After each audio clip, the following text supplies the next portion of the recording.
What's up, YouTube? Three Movies here. Now, here is my throwback segment where I talk about the films that turned 10, 20, and 30 this week. Alright, the films celebrating their 10th anniversary. We have, of course, not the first one, but its sequel, and that is almost said Love and Thunder, Door the Dark World. Now, this, of course, stars Chris Hemsworth. Uh, now, Now, of course, this is pretty much like well, this time around you have Thor and Loki played by Hilson, who team up to save the Nine Realms from like the Dark Elves. Of course, you have Christopher Eccleston, from Doctor Who fame, playing maybe I admit my least favorite MCU villain, Malekith. Like I thought that character was always a waste. Like now, I admit I would say this is actually my one of my least favorite out of the MCU films, but I still had fun time. I still thought it was pretty enjoyable. Like seeing Tom Hiddleston come back as Loki about a year after like the Avengers was really cool to watch. Of course, you had like Idris Elba popping up in this. Kat Dennings was great in this. I mean, it's not a great film. Of course, directed by Al Taylor, who will go on to give us Terminator Genisys as well as Many States in Newark. I think they could have gotten a better director, but I still thought it was like it's not a great film, but it is still enjoyable to watch. So yeah, I mean it's really glad of course they got a different director, which was Taika Waititi, because I feel like Ragnarok was far better. But yeah, anyway, other films celebrating its 10th anniversary. We got The Book Thief, which stars Jeffrey Wright, Emily Watson, Sophie Nellis, and the film is based on the 2005 novel of the same name, and is about a young girl living with her adoptive German family during the Nazi era. Taught to read by her kind-hearted foster father, the girl begins borrowing books and sharing them with the Jewish refugee being sheltered by her foster parents in their home. The music, by the way, was also scored by John Williams, which perfect right there. It's not a great film, but it's actually really interesting. Sophie Nellis, I think, is a really cool young actress. This is, of course, her breakthrough role here. Jeffrey Wright was almost said Jeffrey Wright. Jeffrey Rush was terrific in this. Um, it's a little slow, yes, but I thought like the scenery was pretty cool. Great cinematography. Not a bad little film if you guys haven't seen that. Right, also turning 10, we got About Time. Now, About Time was directed by Richard Curtis, who also wrote the film, and starred Domhnall Gleeson, Rachel McAdams, Bill Nye, and even Margot Robbie. Like, this was actually, I guess you say, one of Margot Robbie's earliest films before she, had her big break with The Wolf of Wall Street. And if you guys don't know much about the story here, the film is about a young man with the ability to time travel who tries to change his past in hopes of improving his future. This is a really terrific film. Of course, Richard Curtis is best known for like Love Actually fame. Rachel McGowan just seems to be having a knack of playing like the time traveler's wife here.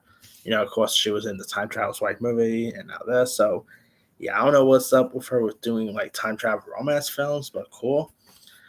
Domino Gleeson was great in this. Bill Nye was terrific. I mean, if you guys never seen this movie, it's a really decent time travel film worth checking out. Very underrated, not like many people talk about as much, but it's really good if you guys haven't seen that.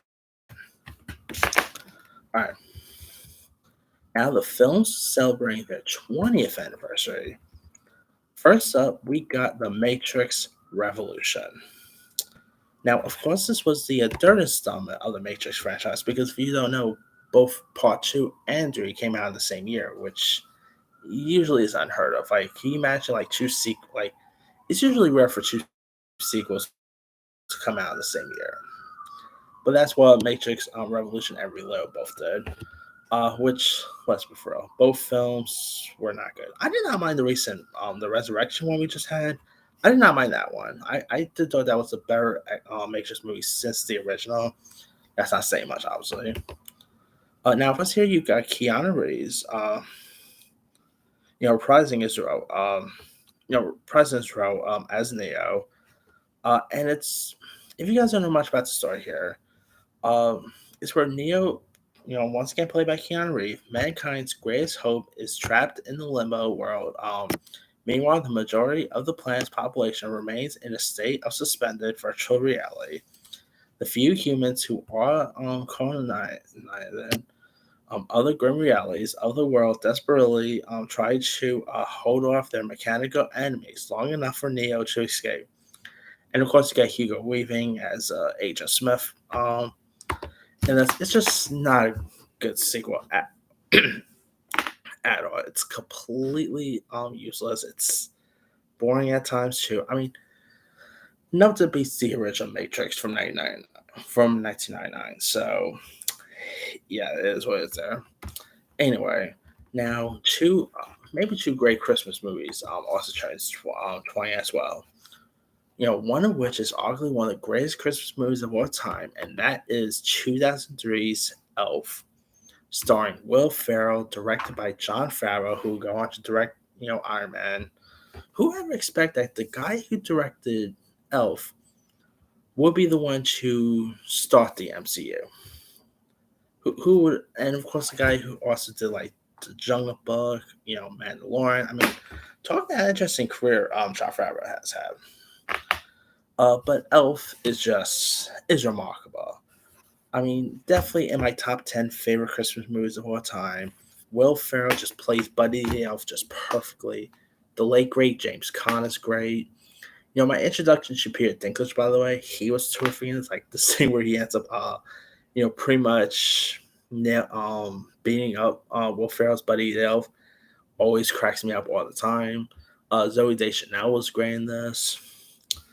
You had some other supporting players as well. I mean, you had Bob Newhart, the late great Ed Asner as Santa Claus is great. What's not to love about Elf? It is a Christmas classic. Lots of memorable lines, lots of fun scenes to it. One of Will Ferrell's best roles as well. This is just a terrific film. I mean, where is an Elf 2? It's beyond me, but nothing beats the original Elf. So yeah, if you guys never seen Elf, go watch it. I mean, I believe like it is that you can have a theatrical re-release. Go check it out. It is a remarkable film. Now, another Christmas based movie that turns 20 this week. Speaking of Richard Curtis, who of course I just talked about with About Time, also turning 20, we got Love Actually.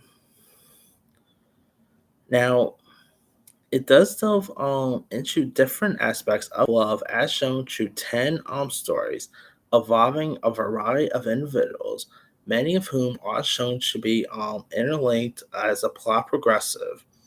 The story begins 5 weeks before Christmas and is played out in a weekly countdown until the holiday. And the cast, by the way, is insane. We're talking the late great Alan Rickman, Emma Thompson, Hugh Grant, Keira Knightley, Colin Firth, Chiwetel Ejiofor, Sienna Gilroy, Liam Neeson, Thomas Sangster, Bill Nye, Andrew Lincoln, years before Walking Dead, Laura Linney, Rodrigo Santoro, Billy Bob Thornton. 2003 was a year of him doing Christmas between this and Bad Santa, so that's cool. We also had like Shannon Elizabeth popping up in this, Denise Richards, lots of terrific stories. Obviously, the airport scene is really iconic. Chiwetel Ejiofor and Keira Knightley are both great. While we never had an actual sequel, it was really cool to see some of the cast reunite for like that Red Nose Day thing a couple years back. That was really cool to see. If you guys also don't know, Love Actually is getting a re-release in December. So if you're interested in seeing this on the big screen, good news, it is coming in December. But yeah, this is just one of the best romantic comedies there is. Lots of great performances are around. Laura Linney was great. I mean, great ensemble. I mean, if you guys have not seen Love Actually, do yourself a favor, go watch it. It is a really terrific rom com worth checking out. All right. Now, the film celebrating their 30th anniversary, we got Carlito's Way, directed by Brian De Palma, best known for directing Scarface, the original Carrie. Talk about a great career he's always had. Um, of course, reuniting with his Scarface star Al Pacino. We also have Penelope Ann Miller, Sean Penn, John Leguizamo, Luis Guzman, Viggo Mortensen, Vincent Pastore, James Rebhorn, and it stars Al Pacino as Carlito Brigani, who is a free man after years in prison, attempts to give up his criminal ways, but it's not long before the ex-con is sucked back into the New York City underworld, reconnecting with his dancer girlfriend, Gail, played by Penelope Ann Miller. Carlito gets entangled in the shady dealings of his friend Dave Clen, Clenfield, played by Sean Penn, who also serves as his lawyer. When Carlito and Clenfield run afoul a gangster named Benny Blanco, played by John Leguizamo, it sets them on a dangerous path. Now, they did do a sequel, which was terrible, but the original Carlito's Way is a terrific crime film. The chemistry between Al Pacino and Sean Penn is great. John Leguizamo playing like the villain in this is terrific. The shootout scenes is pretty fun. Really was cool to see Brian De Palma go back to his glory days with these gangster crime films, and it's a really intriguing film if you guys haven't seen it. All right, now once turning 30, we got the film My Life, starring Micah Keaton, Nicole Kidman, Queen Latifah, um, the late great Micah Constantine, Richard Schiff, Bradley Whitford. If you guys don't know much about the story here, it stars Micah Keaton as Bob Jones, who has everything a man can want, namely a fulfilling job, a beautiful pregnant wife, Gail, played by Nicole Kidman. But Bob's life is turned upside down when he is diagnosed with cancer and given 4 months to live.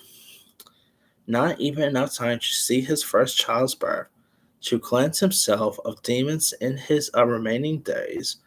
Bob makes a video diary, hoping to pass along some wisdom to his future child. Along the way, he discovers a lot about himself. And this is a really touching film. Micah Keaton, Nicole Kidman's great in this. This was, of course, one of Queen Latifah's first earliest films she did. It's a really touching flick. I mean, it was really cool seeing Micah Keaton really branching off of his Batman persona, because of course he was coming off of starring starring as Batman again in Batman Returns. So it was really cool seeing him do more stuff like this, and it is a really intriguing flick. If you guys haven't seen it, definitely give that one a go. All right, also training we got the Three Musketeers, directed by Bill and Ted director Stephen Herrick, starring Charlie Sheen, Kiefer Sutherland, Chris O'Donnell, Tim Curry, Rebecca De Mornay, Oliver Platt, Micah Wincott. It's about D. Ottinganen, played by Chris O'Donnell, travels to Paris hoping to become a musketeer, one of the French king's elite bodyguards, only to discover that the corpse has been disbalanced by convening Cardinal Rowley, played by Tim Curry, who secretly hopes to usurp the throne. Of course, you have Kiefer Sutherland as Otis, Oliver Platt as Porthos, and Artemis, played by Charlie Sheen. Now, of course, there's lots of Three Musketeers adaptations. This is not as bad as the Paul W.S. Anderson one, obviously, but it's not that great a film. Had some good cast members from Charlie Sheen to Kiefer Sutherland, and the action was cool, but it's nothing to really go by. It was a little boring at times. I mean, I'd love to see a new Three Musketeers that's good. I feel like it's been a while since there's been a good Three Musketeers film, but yeah, anyway. All right, also turning 30, we got Ernest Rides Again. Of course, the fifth installment in the Ernest franchise. Boy, why is this I gotta do reviews for the Ernest movies? I mean, they're not great films, but they are fun to watch. Of course, the late great Jim Varney, The plot pretty much follows Ernest and a history professor as they discover a long lost Revolutionary War cannon and must protect it from like others who wants who want the precious jewels hidden inside. This is not as good as, let's say, Slam Dunk Ernest or Ernest Goes to Cap or anything. This may, to be honest, this is maybe the weakest out of the franchise, but it is still pretty fun to watch. I mean, Jim Varney, he was a comedy legend with these Ernest movies. He also voiced Slinky in the Toy Story, the first two Toy Story movies as well. He was always great as Slinky. Gone way too soon, by the way. I mean, there will never be another Ernest, and Jim Varney just plays his characters perfectly. Like, I cannot see them ever rebooting Ernest with another actor. Like, I'm cool with any remakes, to be honest with you, but I feel like Ernest. I don't know if you can get another actor to play Ernest as good as Jim Varney could, but yeah, it's a really fun film. I mean, it's not great or anything, but it is so pretty entertaining to watch. I mean, what bonus question? What's some of your favorite movies of the Ernest franchise? Were you ever like an Ernest Goes to Camp, Ernest Saves Christmas, and all? Comment below there. But that's pretty much it. Let me leave you guys. Which of these films stand out to you the most? To me, either do I feel is the weakest out of the MCU. I will probably go with all of the Dark World because it's still pretty enjoyable. Although I guess About Time is a little more better, but Thor Love and Thunder can't just go wrong with the MCU now. The 20-year one, sorry, Love Actually. I'm gonna go with Elf. Elf between Elf and Love Actually. Elf is the better film in my opinion. And the dirty one obviously is gonna go to Carlito's Way. Drop comments below. Don't forget to like, subscribe, hit that bell for more notification. This is Simu signing out.